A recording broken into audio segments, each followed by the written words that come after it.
Hello viewers, today I was telling about how to change Instagram fonts.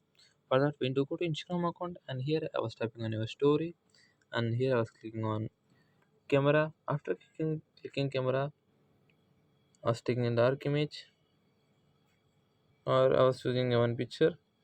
So here I have the font text of A. So here I was choosing one font and saying that good morning. Here I was typing the good morning. So I have another font also. Like this you can change the font. So I was giving here and I was choosing second option and here I was giving the font of next.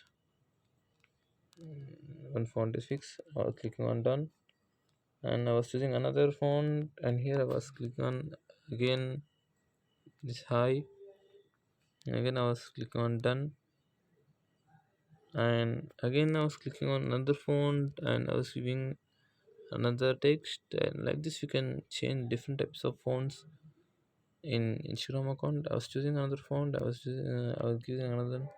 So we have different types of fonts to change.